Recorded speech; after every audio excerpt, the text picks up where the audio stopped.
to drivers for delivery apps in addition to like the regular tip, like it goes directly to the driver. It doesn't go to the corporation. It was done to provide a better living wage for delivery drivers. And there were these ads that I saw from wait, hold on. Washington Alliance for Innovation and Independent Work. Okay, so these people are ghouls, right? Like, they paid for these ads. We are a coalition of consumers, independent workers, small businesses, app-based services, and community leaders from across Washington state. So these are like corpo gig economy proselytizers, okay? So we don't trust them, we don't like them. However, I saw these ads and I wanted to take a look because I didn't feel very good about this ordinance either. Oh, what? A new Seattle City ordinance designed to give food delivery app drivers a more livable wage is backfiring. That's according to the drivers themselves. They're telling us they're making half of what they used to earn. The new $5 fee on DoorDash. Does the extra tip come from the consumer or the employer? It comes from the consumer, which is the issue I have, because the problem with the gig economy is not going to be solved by making the price of ordering everything higher by forcing a higher tip. The problem here is the wealth extracted by the corporations that manage this whole gig economy bullshit. Uber Eats orders is causing customers to delete the apps. Or, just hear me out here, there is no problem. The apps are an inventive way in which the market economy has managed to mitigate some of the damage done to the labor market by unnecessary government regulation. Nobody's forced to work for these apps. If the workers don't like the conditions they find themselves in, they can seek better employment elsewhere. A lot of people like the freedom of being able to set their own hours, work when they want, don't work when they don't want to, take the jobs they want to take. And if you mandate a $5 tip, that's just going to end up with a lot of potential orders not being made. I think working for one of these apps is sort of like being an entrepreneur in that your income's not that steady. Some days you might be making, 20 plus an hour. Other days you're making like 6 or 8. And it evens out in the long run, but that's sort of the risk you take. It's great that people are doing this with bicycles or even walking too. I'd love to see a much less car focus on these apps, because then the workers getting exercise, they're not burning any fuel, contributing to global warming or whatever. Went into effect on January 13th. DoorDash says with the new fee, drivers should get paid more. The company estimates drivers would get paid about $26.40 per hour before tips. There are many people who misunderstand. Assuming that you are working constantly, then yes, you're going to be making that much money, but that's not what's happening right now because people are not ordering as much anymore. I've got nothing. I'm not going to sit here for hours for one frickin' order. One driver shared how much he made this week last year. That was nearly $1,000. But this is what he made last week. You can see about $465. The new ordinance is called the Pay Up Law, and neither of the Seattle City Council members who originally championed it, Lisa Herbold and Andrew Lewis, are.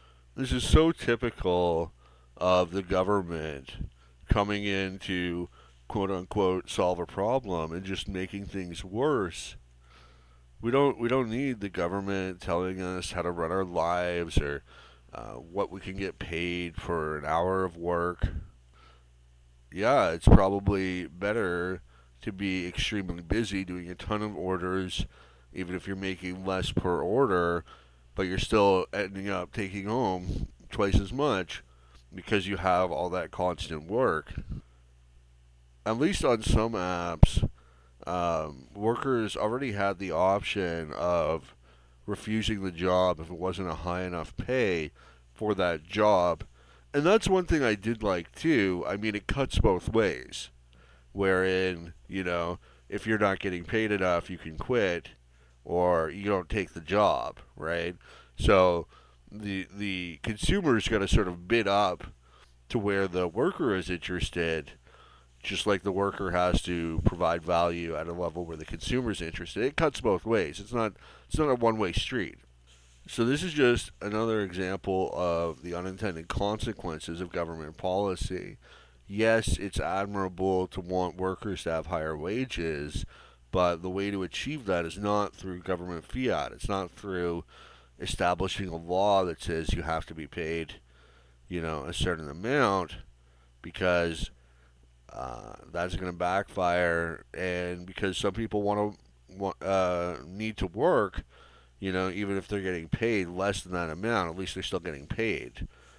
You prohibit somebody from working for a certain amount, and one of the consequences could be that they don't have work for that period or at all. In the case of the minimum wage, that's what's happening. Are still in office. But I don't know if this data is necessarily reliable, but I gotta say, yeah, like the solution to this issue is definitely not what if we forced a higher tip on people. Ordering shit via DoorDash is expensive everywhere, but after this law came into effect, like, man.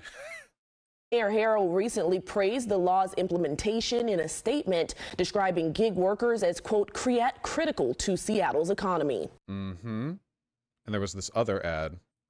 Penny Melson is unstoppable on the battlefields. Switch weapons. Here at home, life is Whoa, ow. a little more Wait, what game is that, chat? I'm disabled. Walking is torture for me. It's really painful. And I can only go so far. Groceries becomes a struggle. No, you're not going to shop now. So she relies on grocery delivery services. And I've used them for years. I love Instacart. There's the tip. But lately, Instacart's Service fee. not loving her back. Regulatory response fee. Check out her latest receipt. That Item subtotal, service fee tax, checkout bag fee tax, deals discount, regulatory response fee tax. is the new one. That is that fee. And look at this, they taxed it. A month ago, her receipt didn't have that regulatory response fee, and she says it was a lot more manageable. That $22 eats into the money that I would have to be able to get essentials. But apps like Instacart are saying they have to now add that fee. I love the Seattle skyline so much, man. It's so unique and beautiful. Even the inner city highway, even the 5 running right through it, like it runs like under most of the nearby infrastructure. So it's like this little valley cut out in the middle of downtown. It's really cool to look at. Saying they have to now add that fee as a result of the significant increase in operating costs under this regulation. Many delivery drivers advocated for the ordinance to improve minimum pay for gig workers. The leader of that effort says, And certainly nothing in the policy requires apps to impose additional fees, to pass those fees on to customers. She says to blame the app companies. Okay, so here what they're saying. Wait, so is this in response to a different law? Because I know that one of the laws is just like the flat extra tip. So this is like the additional fee on the thing. Are they going after 2 laws? Being as a result of decisions made by the apps, really, that both workers and customers are bearing the brunt. But customers, like Melson, hope they look at the bigger picture. All right, and then you get to loot them. There are going to be people who stop using the service because we can't afford it. Let's get together and figure out a solution that works for everybody.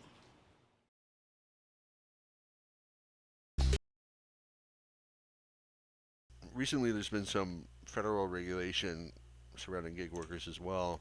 A new Biden administration rule making it harder for companies to classify workers as independent contractors instead of employees. Now that goes into effect in March. Now in tandem, the Labor Department also rescinding a Trump-era rule today that had broadened the classification of independent contractors. The revamped rule means easier access to benefits, protections, overtime, higher wages, and more. So how will companies that rely on independent contractors and gig workers, like your Uber, Lyft, DoorDash, and others, offset these added costs? Let's bring in Michael Burnick, Dwayne Morris LLP employment attorney and former California Labor Department director, to discuss more. Welcome back to the show here. So for people who are seeing these announcements crossing today, what should they be aware of as a gig worker as to how they should be navigating this? Well, as you say, Rochelle, it is I gotta say, I am loving this guy's hat. process that'll take some time. First, it doesn't eliminate the gig economy. It merely changes the rules on how do you classify between gig economy workers and employees. And we've had this in California. We went through a similar process in California in 2019 with the passage of AB 5 that made it more difficult in our state to classify workers as independent contractors. So we have some experience, and what we find out is one that The problem here is that you're basically defeating the whole point in these companies in the first place, was that they allow people to work as independent contractors, and they're not subject to the regulation and all the added costs associated with that. The whole point of Uber and Instacart and all these apps is that they're finding labor in unorthodox manners. People who are retired, they don't really want a full-time job or whatever. They don't have time for a full-time job, but they have a car. They could drive around. They can work a few hours and pick up some extra cash to supplement their pension, or maybe they're in school. They don't want to work full-time hours. They can't work full-time hours, but they can work when they want, when they have free time, which might be sporadic. And the fact of the matter is, the minimum wage is bad legislation in the first place. If somebody wants to work for a specific wage, then the government shouldn't be intervening and saying, no, you can't do that. England didn't have a minimum wage until just a few decades ago. America didn't even have a minimum wage until the 1930s, and wages were rising quite rapidly prior to that. The real minimum wage is zero. Unemployment. If the government minimum wage prices you out of the marketplace, then you're unemployed. It's not like nobody has to actually hire you. So the nature of gig work, yes, you might end up some hours where you're not making that much money, especially if you're a little more selective about the tasks you take, which is something that you can do with some of these apps. Or you might be working multiple apps at one time, in which case per app you might be working for less than the minimum wage, but the cumulative total is actually not that bad. Ultimately, if people don't want to work these gig jobs or work as gig workers on these apps, then they simply won't work on them. It's all voluntary. Nobody's forced to do it.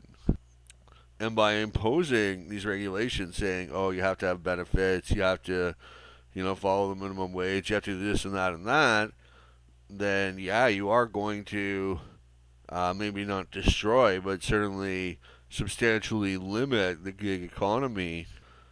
I mean, the whole point of the gig economy is that it's allowing businesses and individuals, workers, to sort of skirt the regulation, the unnecessary regulation which has been imposed on the marketplace by the state.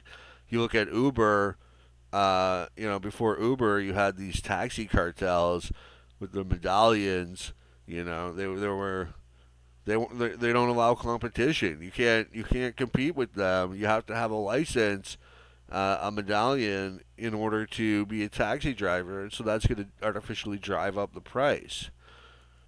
And that's the problem, on a broader note, with the economy as a whole. We don't have free market competition. We have little economic fiefdoms. It's just like a neo-mercantilist philosophy. You got corporate welfare, licensure, and professional associations that restrict the supply of workers. That's why you have such a problem getting foreign doctors employed here. Bottom line, government should leave well enough alone, and they don't need to regulate the gig economy. Markets are self-regulating. Government needs to stay out.